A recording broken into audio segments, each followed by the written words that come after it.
majtama'a qaumun fi baitin min buyutillah yatluna kitaballah wa yatadarasunahu fima bainahum illa nazalat alaihimus sakinah wa ghasyiyatuhumur rahmah wa haffat bihimul malaikah wa dzakarahumullahu fiman indah.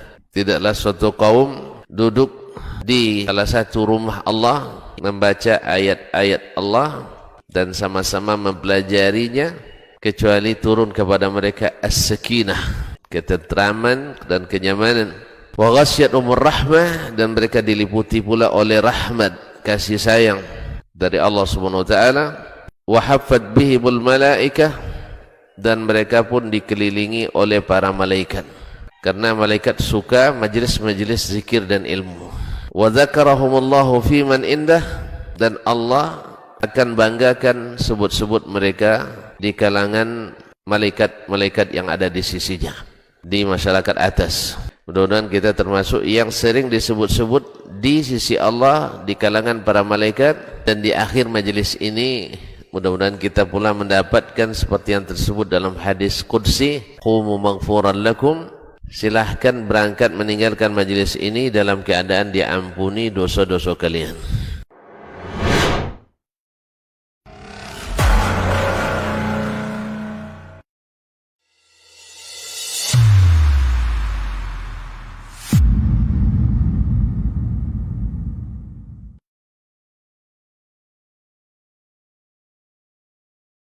Assalamualaikum warahmatullahi wabarakatuh. Alhamdulillahil wahidil qahar, al-azizil jabbar, muqawwiril layli 'alan nahar, tabsiratan liulil qulubi wal absar, wa'izatan liulil nuha wal i'tibar. Ashhadu an la ilaha illallah wahdahu la syarika lah, al-malikul jabbar, wa ashhadu anna muhammadan abduhu wa rasuluhul mustafa al-mukhtar, sallallahu alaihi wa ala alihi al-athhar wa ashabihi al-qadati al-abrar wa tabi'ina lahum bi ihsan ma ta'aqaba al-laylu wan nahar. Amma ba'du, fa'usi nafsi wa iyyakum bihaq taqwallahi haqqat taqwa wa muraqabatihi fis sirri wan najwa, fa inna ajsadana 'alan nari la taqwa, fatatamassaku minal islami bil urwatil wuthqa wa tazawwadu fa inna khairaz zadi taqwa. Ya ayyuhalladzina amanu taqullaha haqqa tuqatih wa la tamutunna illa wa antum muslimun. Ma'asyiral muslimin, ma'asyiral muslimat, al-hadirin wal hadirat, wal musyahidin wal musyahidat, bapak dan ibu-ibu, saudara-saudara dan saudari-saudari, alim ulama, jadi pandai, tokoh adat, tokoh masyarakat yang hadir ataupun yang menyaksikan melalui media. Alhamdulillah, dengan taufik dan izin Allah, subuh ini kita bisa menikmati indahnya beribadah di rumahnya ini. Tidak banyak yang mendapat, berarti sungguh sangat berharga, karena salat subuh berjamaah itu mahal sekali, tinggi nilainya. Yang sunatnya saja lebih baik pada dunia dan seisinya. Allah, ya, dunia dan seisinya ada, semuanya ada. Tapi Masya Allah, kita diberikan Allah keistimewaan ini, karena memang kita akan mendapatkan ya sesuatu yang nanti orang-orang yang tidak mendapatkan ini, yang tidak beriman di hari kiamat ini nanti ingin menembus dengan dunia dan seisinya supaya bisa masuk surga, tidak bisa. Bahkan 10 kali lipat pun tidak bisa. Oleh itu mari kita bersyukur kepada Allah Subhanahu wa taala atas nikmat yang besar ini. Mudah-mudahan prestasi yang diukir di sini di akhirat membuat kita bebas berselebrasi. Ha'umuqra'u kitabiyah. Salawat dan salam kepada baginda Nabi sallallahu alaihi wasallam. Sungguh dakwahnya mencerahkan dan menjujukkan. Dakwahnya membawa rahmatan lil alamin. Sehingga siapa yang setia dengannya pasti paling penyayang kepada alam semesta ini. Arhamu al-ummati bil ummati ahlus sunnah. Orang yang paling menyayangi umat ini dari kalangan umat ini adalah ahlus sunnah, adalah ahlu sunnah. Sebab mereka ahlus sunnah itu mengikuti Nabi alaihi salatu wassalam dari A sampai Z, dari alif sampai ya. Oleh itu mari kita bersalawat, mengucapkan salam tak pernah henti-hentinya siang dan malam, karena dengan itu doa kita diijabah Allah lebih cepat. Oleh itu kaum muslimin dan muslimat, salawat juga bersambung kepada ahlu baitnya, para anak dan istrinya, cucu dan cicit keturunannya, para sahabat yang dulu setia berjuang, berdakwah, berjihad bersamanya, dan para tabi'in yang setia meniti dan mengikuti jalannya. Bapak dan ibu kaum muslimin dan muslimat yang rahmati Allah, mohon izin kepada alim ulama jadi pandai, para ustadz di sini. Saya jauh-jauh dari Riau, tiba-tiba cakap pula, tapi tinggi pula duduknya. Ya, entah kenapa pula, tidak bisa dibawa aja Ustaz. Nah, mohon izin, ya, tidak lama-lama katanya, hanya sampai selesai. Saya tidak biasa lama-lama, serius santai sampai selesai. Nah, kalau udah ngangguk-ngangguk nanti, apalagi udah dalam sekali anggukannya, berarti tidak paham, target dah tercapai. Nah, pandai-pandai aja lah kasih kode itu. Nah, apalagi kalau sudah ada mendesis atau menegur, insyaallah saya paham. Kaum muslimin dan muslimat dirahmati Allah, subuh ini berat sebenarnya, tambah lagi kajian setelahnya. Tapi subhanallah, sambil ngantuk-ngantuk di sini lebih baik daripada melek di luar sana. Ngantuk di sini lebih bagus daripada melek di luar sana. Ndak ikhlas di sini lebih baik daripada ndak ikhlas di luar sana. Ikhlas ini lebih baik daripada tidak ikhlas di luar sana. Oleh sebab itu bersyukur kita. Baik kaum muslimin dan muslimat dirahmati Allah. Judul Ahlus Sunnah lebih memahami dalil dari selainnya. Kaum muslimin yang dirahmati Allah SWT, setelah Nabi di awal Nabi SAW berdakwah, di saat orang sudah menjadikan agama berdasarkan logika dan rasa, pikiran dan perasaan.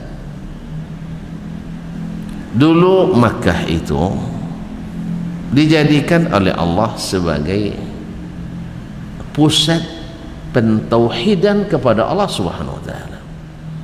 Inna awwala baitin wudi'a lin-nasi lalladzi bi Bakkatan mubarakan. Yang diberkahi, sesungguhnya rumah pertama yang dibangun di atas permukaan bumi untuk manusia beribadah kepada Allah adalah yang dia terletak di Makkah, yang diberkahi. Jadi ini yang pertama. Dan ketika Nabi Ibrahim alaihissalam meninggalkan keluarganya di situ, di antara doa yang beliau ucapkan, wajadubni wa baniya an na'budal asnam, jauhkan aku dan keturunanku, anak-anakku, dari menyembah berhala. Subhanallah, Allah juga memerintahkan, wa ahidna ila Ibrahim wa Ismaila an tahira baitiya lit-taifina wal akifina wal ruk'is sujud. Dan kami perintahkan kepada Ibrahim dan Ismail, bersihkan rumahku ini dari apa? Dari kesyirikan-kesyirikan. Sebab apa? Di sini akan digunakan oleh orang-orang yang tawaf, orang-orang yang seruku dan orang yang sujud, yang hanya boleh diberikan kepada sang pemilik hakiki alam semesta ini, Rabbul Alamin.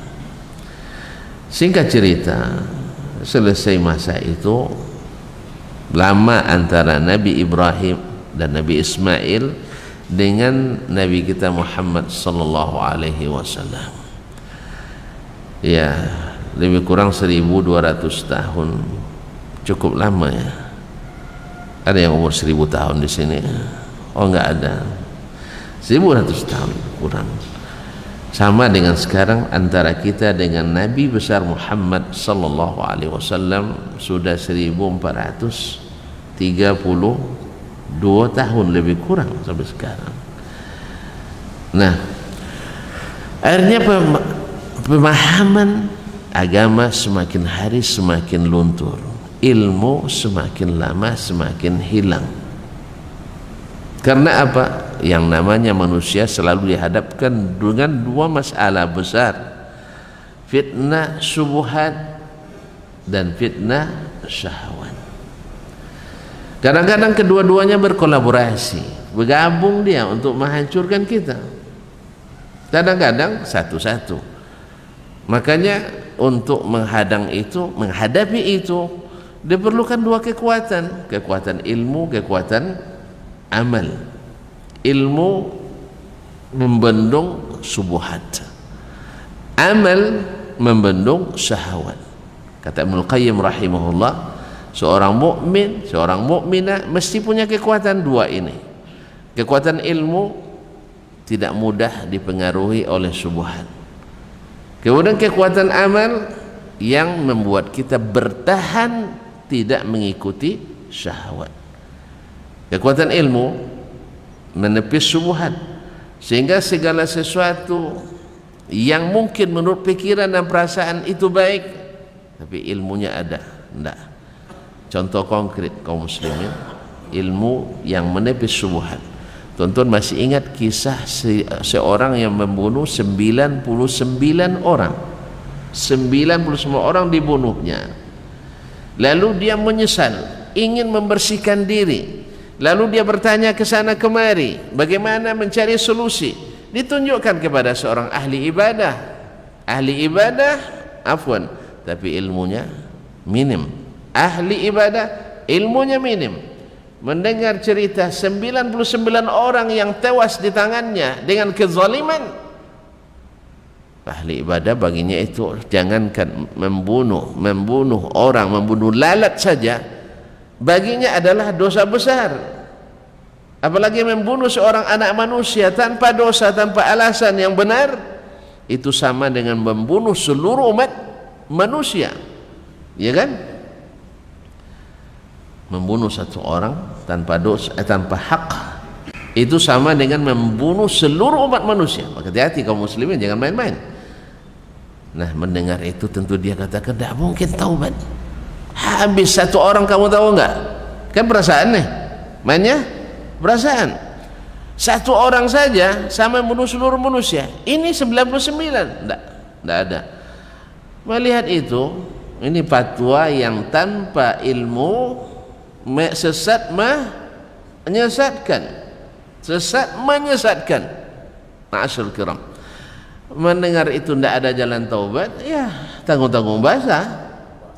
Akhirnya ditebas lagi yang satu ini, lengkap 100. Tetapi subhanallah, Allah ingin dia kebaikan, kemudian Allah juga ingin tunjukkan bagi kita pelajaran. Akhirnya dicari lagi, lalu tunjukkan kepada seorang alim, orang berilmu.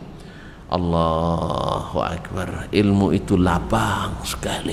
Makanya Nabi Wahjar menyebutkan ilmu itu jalan menuju surga, melapangkan jalan ke surga.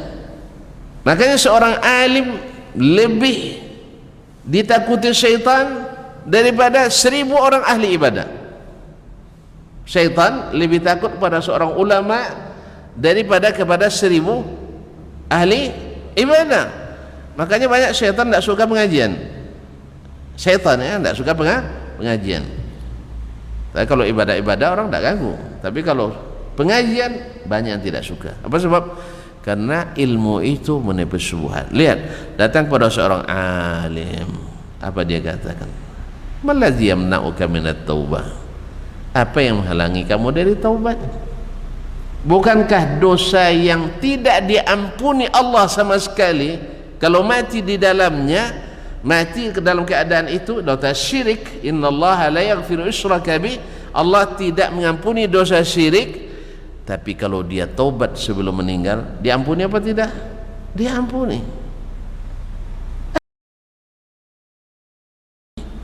Dia ada ilmu bahwa sesungguhnya Allah mengatakan innallaha yaghfiru dzunuba jami'aha. Qul ya ibadiyalladzina asrafu ala anfusihim la taqnatu min rahmatillah. Allah memanggil kita, katakan ya hamba-hambaku. Allah, dia tidak menyebut hai orang-orang pendosa, tidak, hai hamba-hambaku. Ini panggilan luar biasa kaum muslimin. Dia mengakui kita masih hambanya, berarti yang masih taat beribadah kepadanya, padahal kita pendosa. La taqnatu min rahmatillah, jangan berputus asa dari rahmat Allah. Innallaha yaghfiru dzunuba jami'an, Allah mengampuni semua dosa. Alhamdulillah, ilmu ini akhirnya menyelamatkan pendosa, menyelamatkan diri sang pemberi fatwa. Yang tadi merusak pendosa, merusak pemberi fatwa, merusak dunia. Makanya kita memerlukan ilmu kaum muslimin. Ma'asyar, ini contoh konkret dia, ilmu menyelamatkan. Demikian juga dengan amal. Kita bukan tidak tahu bahwasanya dosa itu berbahaya, maksiat itu berbahaya, tapi kalau diamalkan ilmu, semua itu kita tepis. Tapi orang yang meninggalkan amal dengan ilmu, berapa banyak kita lihat awalnya istiqamah, lepas itu karena syahwat dunia, kadang-kadang dua bersaudara bisa berseteru. Apa sebab? Karena tidak mengamalkan ilmu. Saya kira tidak perlu terlalu banyak contohnya. Nah, lalulah datang Nabi kita alaihissalatu wassalam, ya, ingin mengembalikan keduanya, mengembalikan ilmu, mengembalikan amal. Itulah yang Allah sebut dalam ayat, huwallazi arsala rasulahu bil huda wa dinil haqq. Dialah yang telah mengutus rasulnya Muhammad sallallahu alaihi wasallam dengan apa? Al-huda, dengan al-huda. Yang kedua, wa dinil haq, dengan din yang hak. Apa makna pada al-huda wa dinil haq? Ibnu Abbas seperti dikatakan oleh Imam At-Tabari menyebutkan bahwa al-huda al-ilmun nafi', ilmu yang bermanfaat. Wa dinil haq, agama yang hak adalah al-amalus salih. Jadi Nabi membawa ilmu dan amal. Artinya apa? Nabi itu membawa teori, kemudian juga menjadi eksekutornya langsung, yang melaksanakannya langsung. Oleh sebab itu ibaratnya kalau kita kuliah, ada ilmu teoritisnya, ada KKN-nya, kuliah kerja nyatanya, prakteknya, PKL-nya. pelaksanaan di lapangannya. Diajarkan kepada kita ilmu tentang akidah dengan apa? Al-Quran dan Sunnah. Lalu Nabi sendiri memperlihatkan makna itu kepada kita dalam kehidupan sehari-hari. Nabi adalah orang yang paling sami'na wa ata'na, karena memang perintah Allah itu didengar dan dilaksanakan, didengar dan ditaati. Maka Nabi SAW selalu taat akan perintah Allah Subhanahu wa taala. Ini akidahnya. Maka apapun yang Allah perintahkan kepadanya, Nabi segera melaksanakannya. Nabi segera melaksanakannya. Nabi tidak membantah Rabbnya. Inilah akidah, karena Allah tak boleh dibantah.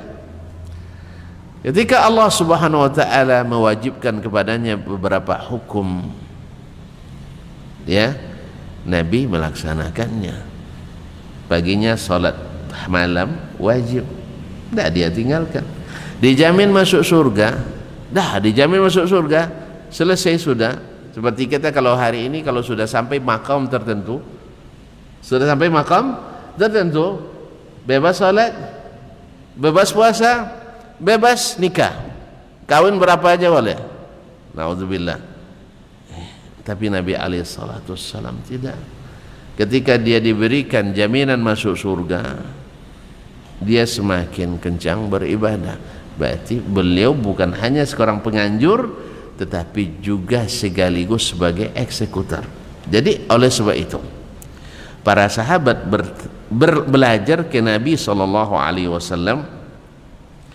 Kalau tuan-tuan ikuti hadis-hadis Nabi, lebih banyak hadis fi'liyahnya daripada hadis qauliyahnya. Jadi kaum muslimin dan muslimat, mereka banyak belajar dari caranya Nabi lebih banyak daripada bicaranya Nabi sallallahu alaihi wasallam.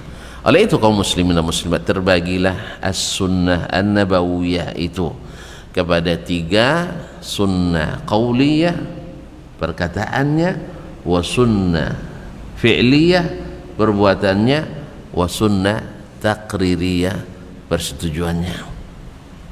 Ma'asyiral kiram dirahmati Allah, ketika Nabi datang dengan ilmu yang bermanfaat, kemudian amalan yang saleh, untuk supaya liyuzhirahu ala dini kulli, supaya agama ini ditinggikan. Nah, ma'asyiral kiram dirahmati Allah, kebanyakan orang-orang Quraisy yang mengaku sebagai pewaris dari apa yang dilakukan oleh Nabi Ibrahim alaihissalam, yang dulu Nabi Ibrahim membersihkan Ka'bah dari tauhid, sekarang Ka'bah penuh dengan syirik, innalillah. Ya, di mana-mana ada kesyirikan. Dalam Ka'bah 360 ekor berhala. Dari mana asal muasalnya? Dari wahyu? Tidak. Dari ulama? Tidak. Dari tokoh agama. Sebab seperti kata Nabi SAW, innallaha la yantazi'ul ilma intiza'an min qulubil ibad. Allah tidak cabut ilmu daripada hati-hati kita, tidak. Walakin yaqbidul ilma biqabdil ulama, dengan wafatnya para ulama. Hatta idza lam yubqi aliman, sehingga tidak ada lagi ulama, ittakhadhan nasu ru'usan juhalan. Manusia mengangkat tokoh-tokoh yang jahil terhadap agamanya. Dia cinta agama, iya, suka beragama, iya, tapi dengan apa? Dengan kejahilan, tanpa ilmu. Subhanallah, orang kadang dengan membaca 1-2 kitab punya wawasan keagamaan, atau dengan mengandalkan belajar agama 2 jam sepekan dalam pelajaran SD, SMP, SMA, kemudian pas kuliah jadi gharib masjid, ya. Sudah itu pandai pula mengumumkan, awal-awalnya pengumuman keuangan masjid, ya, saldo kita minggu lalu sekian, pengeluaran pekan ini sekian saldo. Awalnya mulai situ, akhirnya khatib tidak hadir menggantikan khatib. Lepas itu nanti tamat, ya pulang kampung. Di kampung, di antara yang tidak berilmu, dia yang paling berilmu, jadilah dia ustadz kampung itu, ustadz kampung. Ya karena sudah jadi ustadz, bacaannya lumayan, ikut tahsin pula odo. Nah, walaupun jurusannya bukan keagamaan, akhirnya alhamdulillah dia berhasil menjadi tokoh agama di kampung itu. Subhanallah, kalau sudah ditokohkan, kemudian kita tidak mengupdate dan mengupgrade ilmu, orang akan bertanya kepada kita, dibilang nggak tahu, malu. Karena apa? Karena memang semakin sedikit ilmu dan semakin lemah amal, malu untuk tidak menjawab tidak tahu itu semakin malu kita. Akhirnya dijawablah apa adanya. Dan itu yang terjadi dulu di masa jahiliyah dulu. Mereka menjadikan agama dengan dasar ijtihad sendiri. Karena dalil nggak ada, otomatis yang dipakai pikiran dan logika, perasaan, rasanya ini. Sehingga semua apapun teori masuk. Teori barat, teori timur, teori utara, teori selatan, teori tengah, lokal, interlokal, internasional, semua masuk teori. Lalu dinisbatkan kepada agama. Kita juga bisa saksikan hari ini berapa banyak tokoh agama ingin menjadikan teori yang bukan dari agama sebagai bagian dari agama. Dasarnya apa? Alasan logis, filosofis, bahkan juga ada naskah akademis. Yang namanya naskah akademis, teman-teman tahu sendirilah, penelitian yang harusnya 2 tahun 2 pekan selesai. Riset yang harusnya sampai ke sampel seluruhnya, tapi cukup dengan bukti fisik, selfie foto, kan itu yang keluar anggaran dan sebagainya. Ma'asyiral kiram dirahmati Allah Subhanahu wa taala. Akhirnya yang lahir adalah pemahaman-pemahaman berdasarkan keinginan-keinginan, perasaan dan pikiran. Nah, itulah yang terjadi dulu di Makkah. Datang Amir bin Luhai al-Khuzai pergi ke Syam dalam ekspedisi dagangnya, dilihat di sana orang Romawi di tempat-tempat ibadah mereka ada patung-patung. Lalu dia bertanya, untuk apa ini Pak? Dia bilang ini untuk mendekatkan diri kepada nabinya. Lalu dibawanya pula dari gereja itu patung ke Makkah.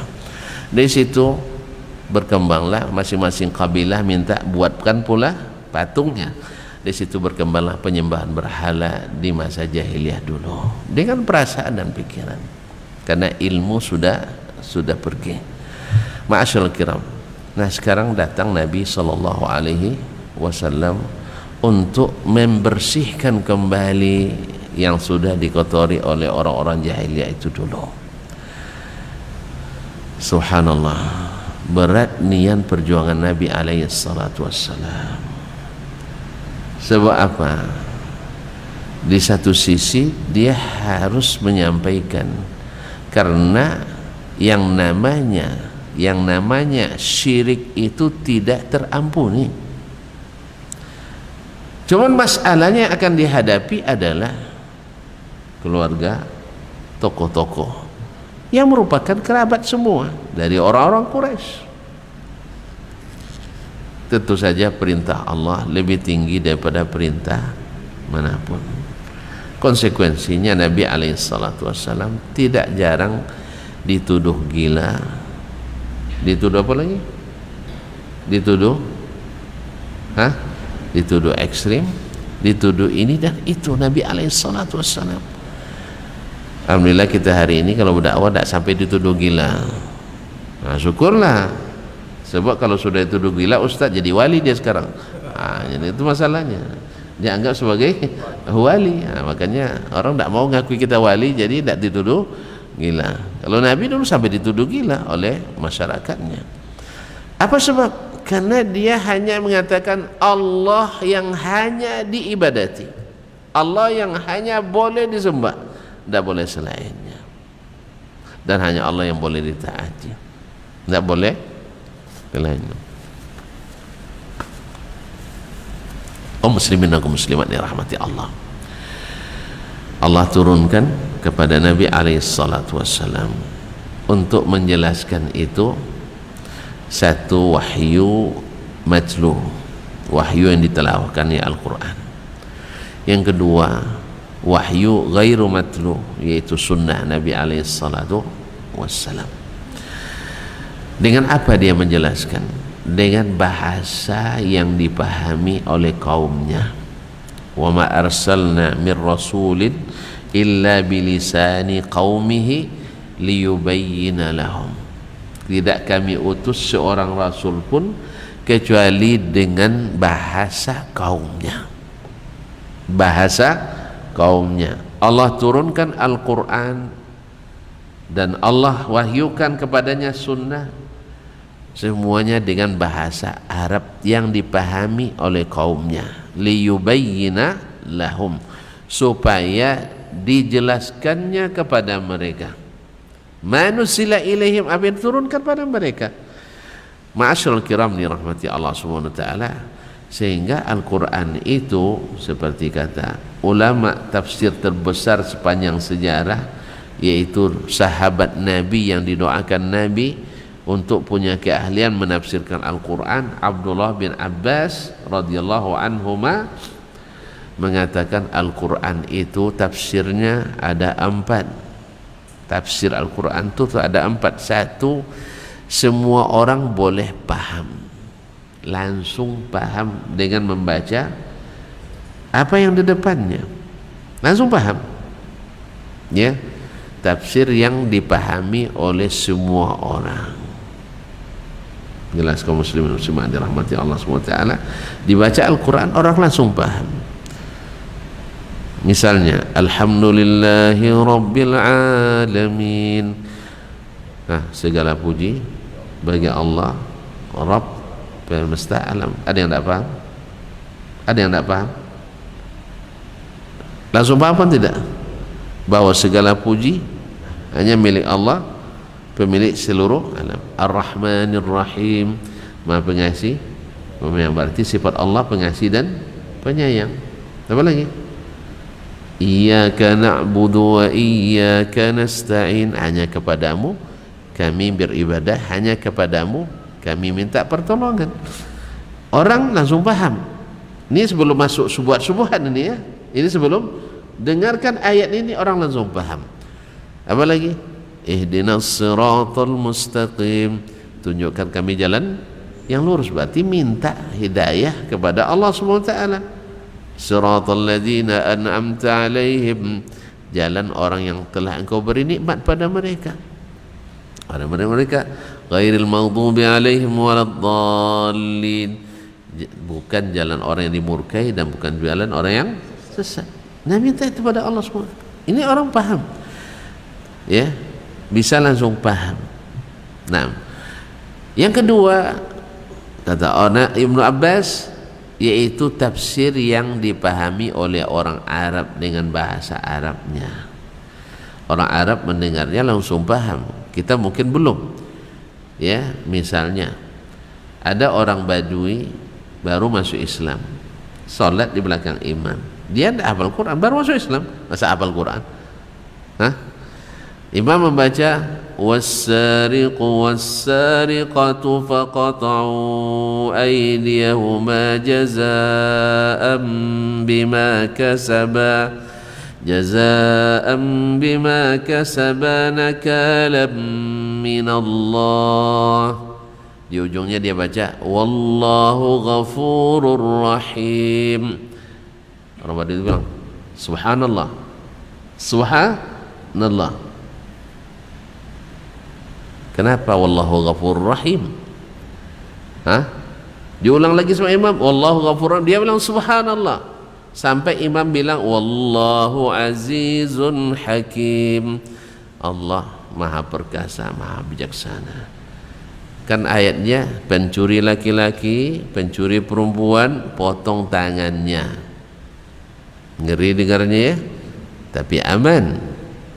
Tuan-tuan, dengan diterapkannya hukum ini, Misalnya di Arab Saudi, sebuah riset oleh Badan Kriminologi Dunia membuktikan bahwasanya sejak diterapkan hukum Islam di Arab Saudi, maka angka kejahatan kriminalitas 13 tahun di Arab Saudi sebanding dengan 1 menit di Chicago, Amerika Serikat. Yang pandai ngitung cepat tolong, berapa menit itu 13 tahun? 13 tahun di Arab Saudi, angka kriminalitasnya sebanding dengan 1 menit di kota Chicago, Amerika Serikat. Pernah ke Amerika? Kalau lihat film Amerika sering ya. 6. Coba film-film detektif datang dari mana banyaknya? Dari mana banyaknya? Ya film barat. Film itu adalah gambaran patriotis sosial masyarakat. Lahir ide-ide itu. Dia ada? Kisah-kisah kriminalitas, horor, di mana banyaknya? Barat. Karena memang kasusnya ramai. Kalau yang banyak menari di mana filmnya? Kenapa? Karena latar belakang masyarakatnya suka menari, termasuk juga Afrika.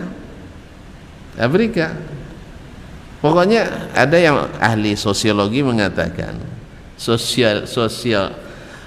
cara pikir main sosiologisnya bangsa-bangsa, mohon maaf ya, bangsa-bangsa yang dunia ketiga, yang miskin-miskin, itu memang suka hiburan banyak.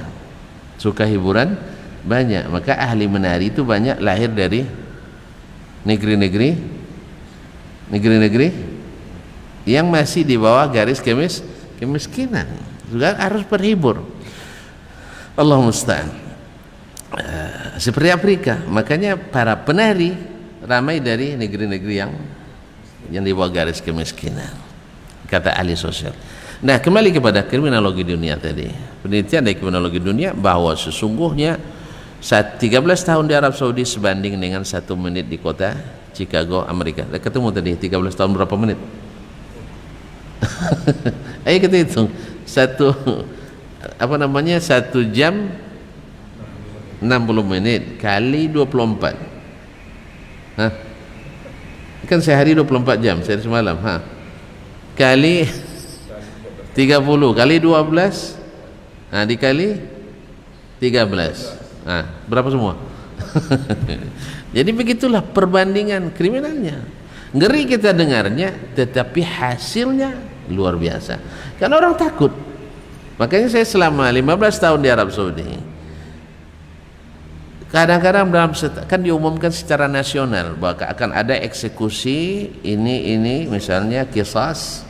Ya selama saya 15 tahun di sana, ya mungkin sekitar tidak sampai 20 kasus qisas yang diterapkan selama 15 tahun yang saya dengar pengumumannya. Saya menyaksikan hanya 2 kali langsung. Ngeri juga memang melihat, makanya harus disaksikan orang ramai.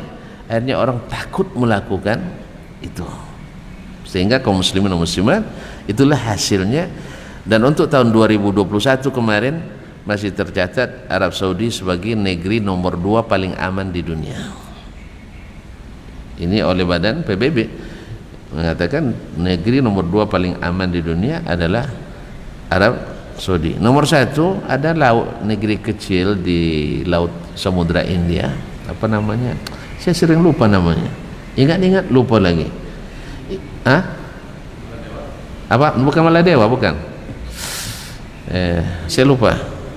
Tidak penting. Yang jelas mungkin 1 RT di sini, kita di sini rakyatnya mungkin ya. Jadi memang kecil negerinya, masuk ke negeri itu pakai chip. Kayak masuk supermarket kan, ada chipnya kontrolnya. Jadi antum kalau masuk harus pegang chip itu, nanti mau kemana? Kemudian tinggal laut lepas. Jadi di situ nomor 1 aman di dunia. Arab Saudi nomor 2 dengan luas daratannya lebih kurang 3 juta kilometer. Masyaallah kiram dirahmati Allah. Ini yang dilakukan. Nah, kembali kepada masalah tadi. Potonglah tangan keduanya, pencuri laki-laki, pencuri perempuan.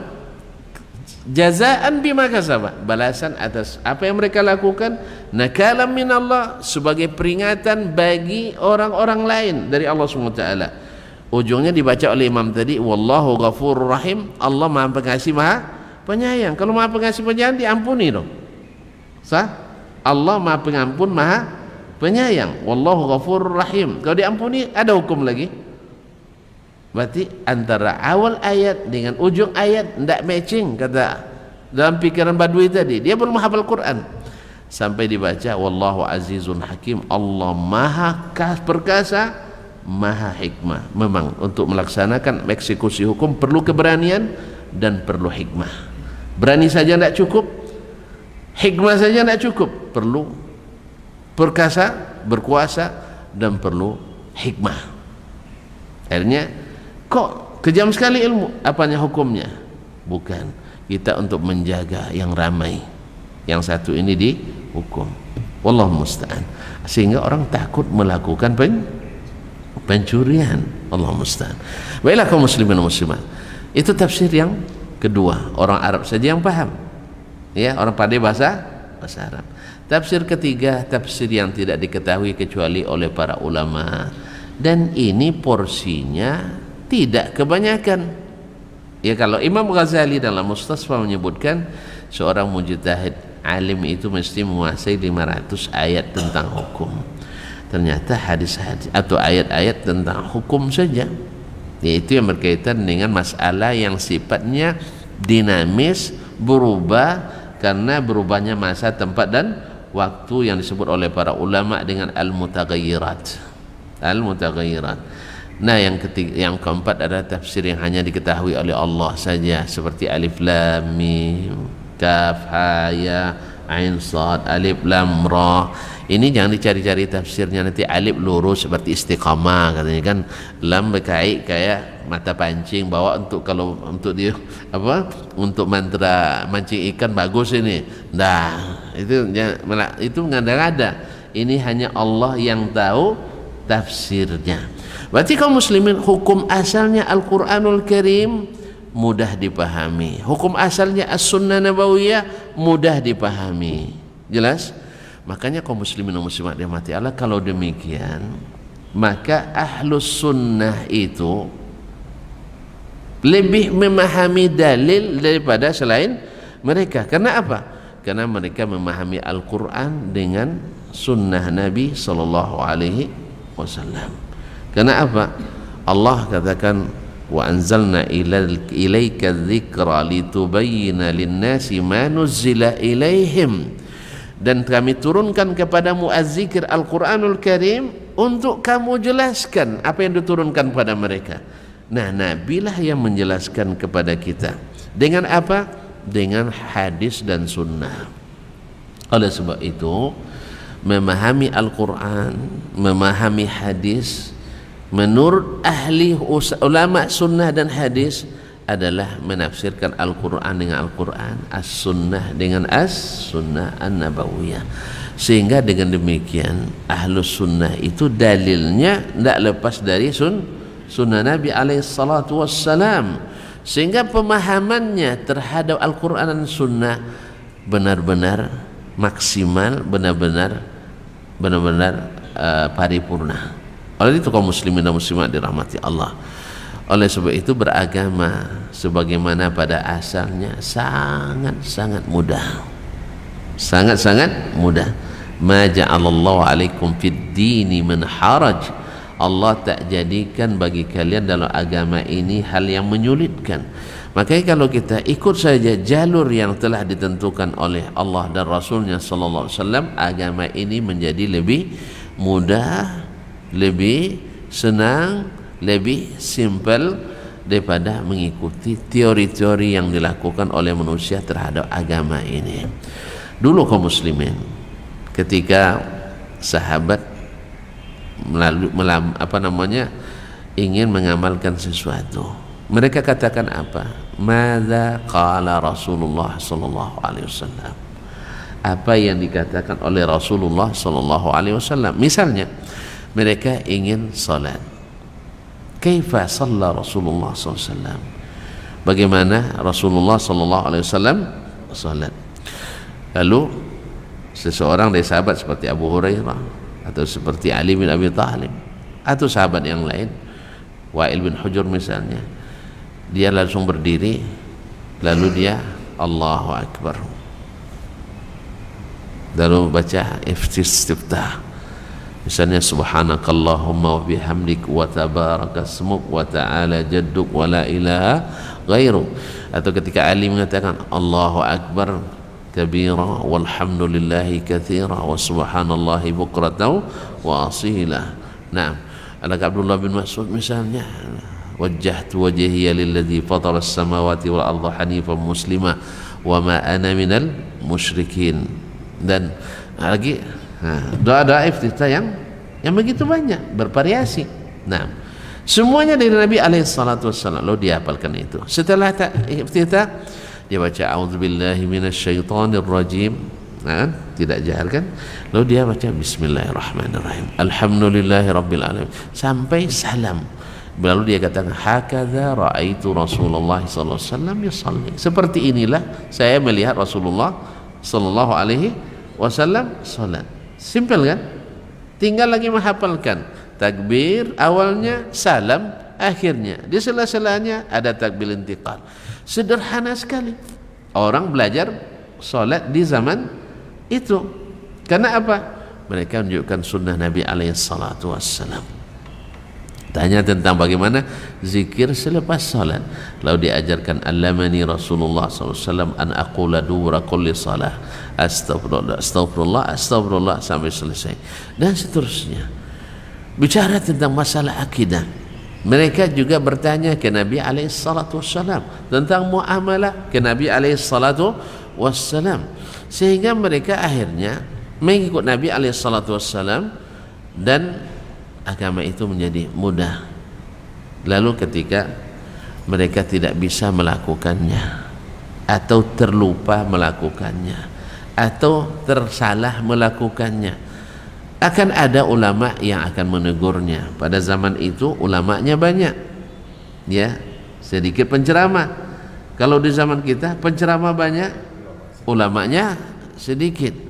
Ya tidak masalah, penceramah silakan ceramah, tapi jangan berfatwa. Jangan berfatwa.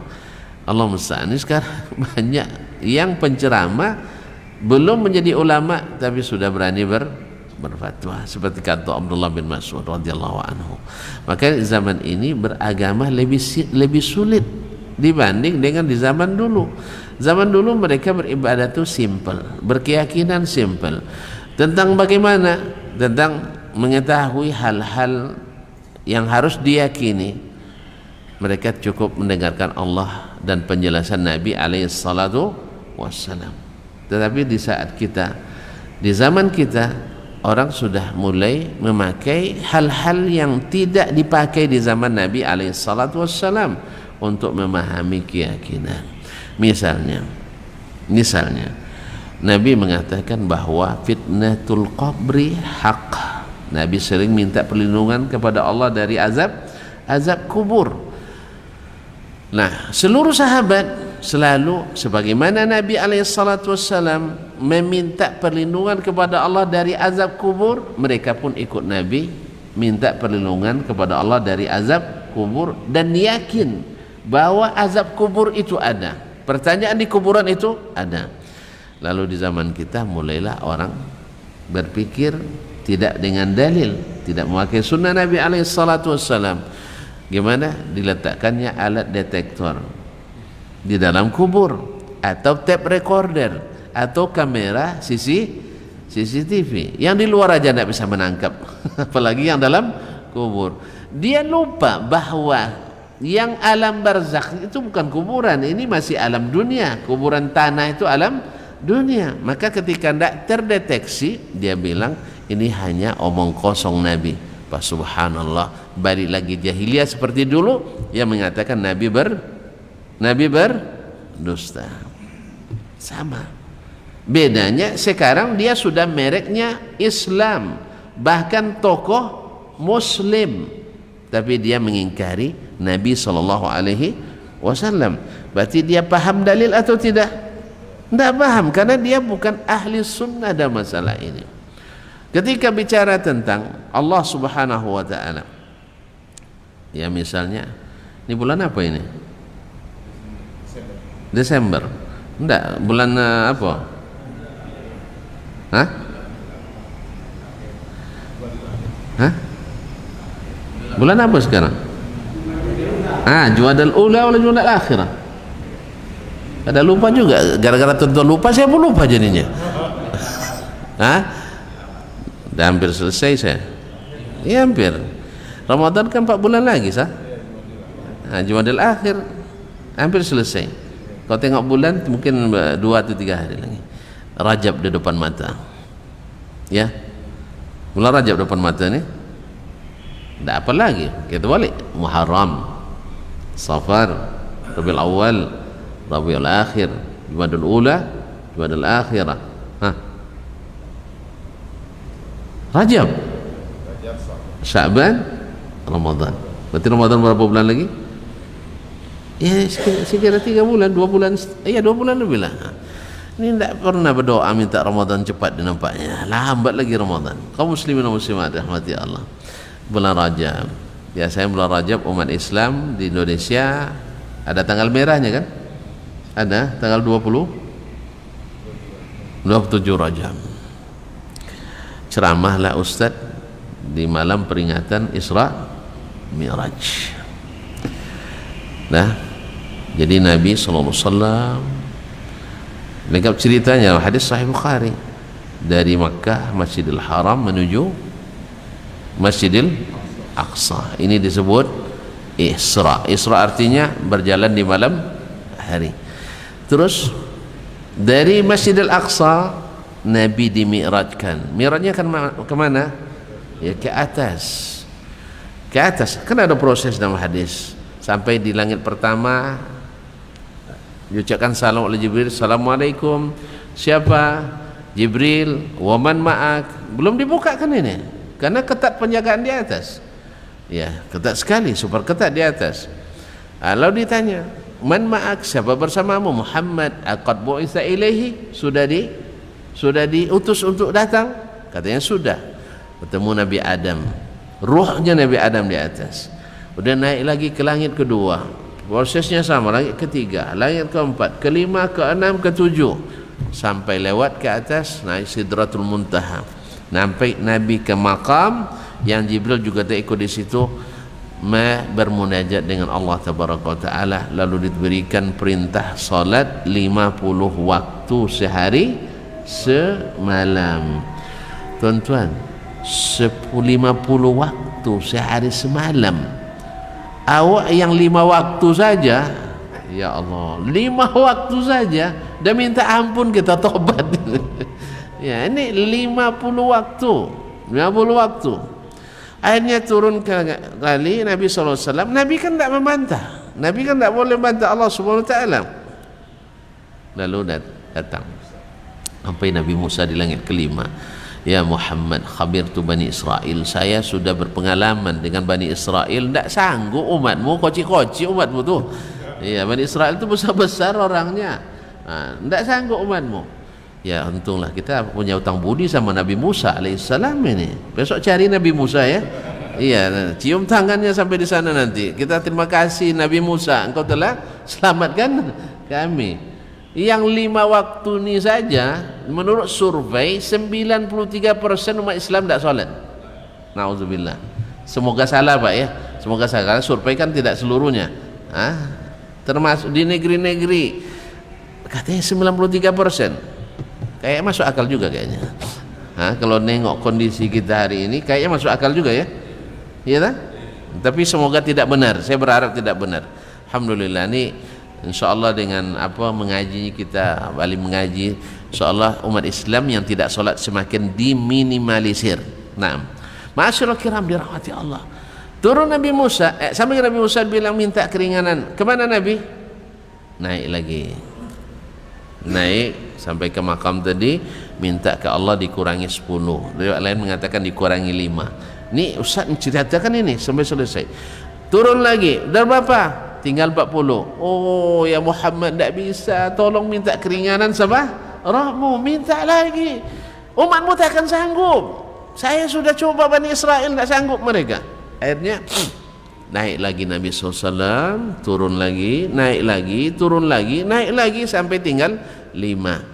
Dan Allah SWT Maha Pemurah Maha Penyayang, Allah jadikan 5 ini nilainya 50. Allah, makanya patut lebih baik daripada dunia dan ya, 5 dihitung 50. Kalau solat di rumah 1, kalau solat di masjid 27 kali 5 50. Allah, makanya rugi kalau nak ke masjid, ya tak? Makanya rugi kalau nak masjid. Makanya sahabat dulu paham hadis Nabi, paham sunnah Nabi, paham dalil, dia rata-rata mereka di masjid. Kalau kita sekarang yang tidak mengikuti sunnah, tidak paham dalil, akhirnya solatnya di ruang-ruang sempit. Yang di kantor di sela-sela mejanya, padahal di sini lebih ramai, lebih banyak, lebih senang, lebih lapang. Apalagi ada kipas, ada AC, ada pengajian. Masya Allah. Duduk saja di sini, tidak dengar kaji pun dapat pahala. Coba bayangkan, datang dalam hadis kursi, ada orang yang datangnya entah ngapain datang, bisa saja ada kawan berhutang nak cari-cari, mudah-mudahan di masjid datang, kabarnya dah mulai ngaji dia sekarang katanya kan, dicari masjid. Atau mungkin ada sebagian nak nengok-nengok, jangan-jangan ustadznya banyak pula salahnya, kan macam-macam tujuan orang. Tapi dia duduk di majlis, Allah berikan ampunan. Allah. Makanya banyak orang setelah awalnya datang untuk ngintip-ngintip kaji, akhirnya kepincut sama kaji. Alhamdulillah, benar itu, karena diberikan ampunan, lapang dirinya, tentram jiwanya, masuk masjid ini menenangkan. Naik ke atas lagi, turun lagi, tinggal 50, tinggal 5, baru Musa pun sebenarnya minta lagi ke Nabi SAW, minta lagi ya Muhammad, kurangi. Tapi Nabi bilang, dah malu saya, dah berapa kali dia pulak balik, dah 5 kali, malu saya katanya. Akhirnya Nabi SAW menerima 5. Bukan dia tak sayang sama kita, 5 kali bolak-balik Ustaz, sayang. Antum paling kali coba disuruh istri antum belanja, suruh 3 kali nukar, gimana? Ngamuk. 2 kali aja tak sabar kita, iya kan? Jangan istri, atasan saja kalau sempat berkali-kali dia tidak tukar, kita buat ditolak, dibuat ditolak lagi. Akhirnya diusulkan ke yang lebih tinggi, Pak Kepala Dinas, ini kepala bagiannya tolong diganti. Menyulitkan, cari lobby sana lobby sini. Ma'asyiral kiram dirahmati Allah, ini Nabi berkali-kali minta kepada Allah sampai dia malu pula minta. Nah intinya, nah di sini Nabi alaihissalatu wassalam naik menemui Allah, turun ketemu Musa, naik menemui Allah, turun ketemu Musa. Di ujung kaji ada yang bertanya, Ustaz tadi bilang kalau bertemu Allah Nabi naik, ya kan? Setelah itu dia turun, berarti Allah di mana Ustaz? Akhirnya Ustaznya bingung. Ustaznya bingung menjawab, entah Allah tidak tahu entah di mana. Terus kenapa harus naik tadi? Inilah bedanya yang memahami agama dengan sunnah dengan memahami dengan logika dan perasaan. Sehingga demikian juga dengan amalia-amalia kita sehari-hari, yang memahami dengan sunnah bahwa sunnah itu wahyu, mereka tidak mau melampaui. Karena sebaik apapun kreasi manusia, sebaik apapun modifikasi manusia, tak akan lebih mahal daripada yang asli turun dari Allah Subhanahu wa ta'ala. Oleh sebab Ahlus Sunnah itu lebih paham kepada dalil, lebih mengetahui. Apa sebab? Karena amalan paling sempurna amalan Nabi sallallahu alaihi wasallam. Pemahaman yang paripurna pemahaman Nabi alaihi salatu wasallam. Mereka tidak memakai teori-teori lain, tidak memakai pendapat-pendapat lain kecuali yang datang dari sunnah Nabi sallallahu alaihi wasallam. Bahkan masalah yang bersifat dinamis, yang tidak statis, yang fleksibel seperti masalah yang berkaitan dengan kehidupan kita. Misalnya dengan muamalah, dulu tidak ada ATM, sekarang ada ATM. Dulu tidak ada supermarket, sekarang ada supermarket. Itu pun harus menyesuaikan dengan sunnah Nabi alaihi salatu wassalam. Ada yang boleh, ada yang tidak. Tidak semuanya boleh. Hanya mereka juga mengacu, ulama yang mengatakan boleh harus mengacu kepada sunnah Nabi, yang mengatakan tidak boleh harus juga mengacu kepada sunnah Nabi alaihi salatu wassalam. Walaupun pada asalnya hukum fil muamalat adalah boleh kecuali ada dalil yang tidak membolehkan. Sedangkan hukum hukum asal pada masalah keyakinan dan masalah ibadah tidak boleh diyakini kecuali ada dalil. Jadi harus dibedakan hukum asalnya masalah keyakinan, masalah ibadah tidak dibolehkan kecuali ada dalil. Kenapa? Sebab sesatnya orang sesat di masa jahiliyah karena meyakini sesuatu tanpa dalil. Mereka berkeyakinan bila burung terbang ke kanan ada tanda-tanda keberuntungan, bila terbang ke kiri adalah tambah kemalangan. Kalau tidak terbang ditunggulah. Ini kan tidak ada dasarnya, keyakinan ini tidak ada. Atau tidak boleh menikah di bulan Safar karena bulan kesialan. Dari mana? Keyakinan yang tidak berdasar. Hasil riset juga tidak. Hasil hanya pengalaman pribadi yang mungkin juga dari syaitan. Mungkin juga dari syaitan. Lalu mereka meyakini ini dibatalkan lagi dengan sunnah Nabi sallallahu alaihi wasallam. Tidak boleh, ada yang tidak mau menikah antara dua hari raya, Idul Fitri dan Idul Adha. Atau ada istilah angka 13, celaka 13 katanya kan. Mana dalilnya? Tidak ada. Ini keyakinan yang tidak beralasan. Oleh sebab itu hukum asalnya keyakinan tidak boleh kecuali ada dalilnya. Sedangkan hukum asalnya masalah duniawi, masalah muamalat boleh kecuali ada dalil yang melarang.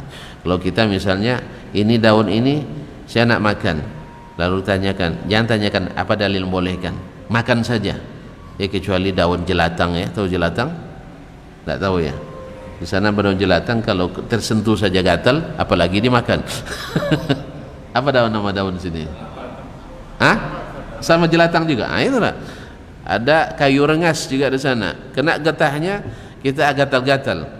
Nanti kalau dikunyah, ini bukan karena apa masalahnya, tapi dalilnya karena memberi mudarat. Ad-dararu yuzal. Mudarat itu dihilangkan. Tapi selama tidak ada mudarat, jangan tanya dalil yang bolehkan. Kalau ada yang melarang, kenapa anda larang? Lalu disebutkannya ini mas disentuh saja bikin gatal, apalagi tahu kalau kulit gatal bisa digarut, tapi kalau perut lambung gatal, ini repot masalahnya. Jelas kaum muslimin dan muslimat dirahmati Allah. Ada yang nak makan ular misalnya. Lalu ada yang melarang, tanya apa dalil yang melarang misalnya. Ya, karena dia mengandung bisa dan sebagainya. Kaum muslimin dan muslimat, dan Nabi melarang memakannya dan seterusnya. Jadi hukum asalnya akidah ibadah itu harus memiliki dalil Al-Quran dan Sunnah, bukan pikiran dan perasaan.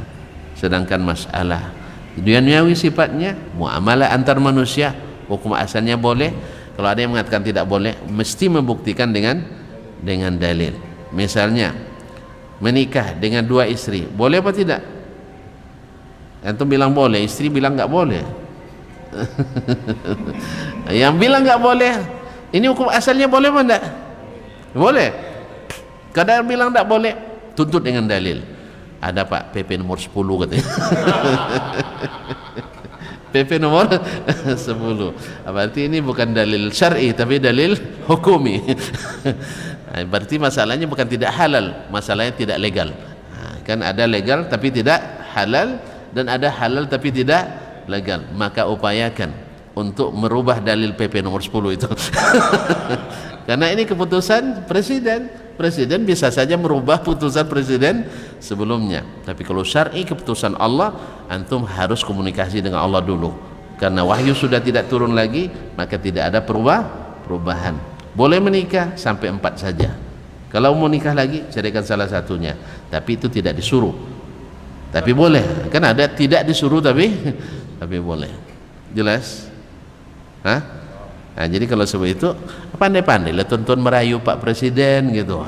Pak, ini kan dulu di masa Orde Baru nih Pak, PP nomor 10 ini. Nah, sekarang kan kita sudah di masa era reformasi. Pandai-pandai lah. Nanti lobby kita kalah sama lobby Ibu Presiden. Wallahu musta'an. Jadi kaum muslimin dan muslimat dirahmati Allah SWT, jadi hukum asalnya masalah muamalat itu boleh kecuali ada dalil yang melarang. Sedangkan hukum asalnya keyakinan dan ibadah itu dilarang kecuali ada dalil yang membolehkan. Inilah pemahaman yang memudahkan ahlus sunnah dalam menegakkan sunnah Nabi alaihi salatu wassalam. Wallahu ta'ala alam wa sallallahu ala nabiyina Muhammadin wasallam. Mohon maaf dan terima kasih, janjinya sampai jam 6 saja tapi sudah terlewati. Oleh sebab itu saya mohon dimaafkan. Mudah-mudahan jangan sekali ini, tapi entah kapan waktunya kita tengok nanti.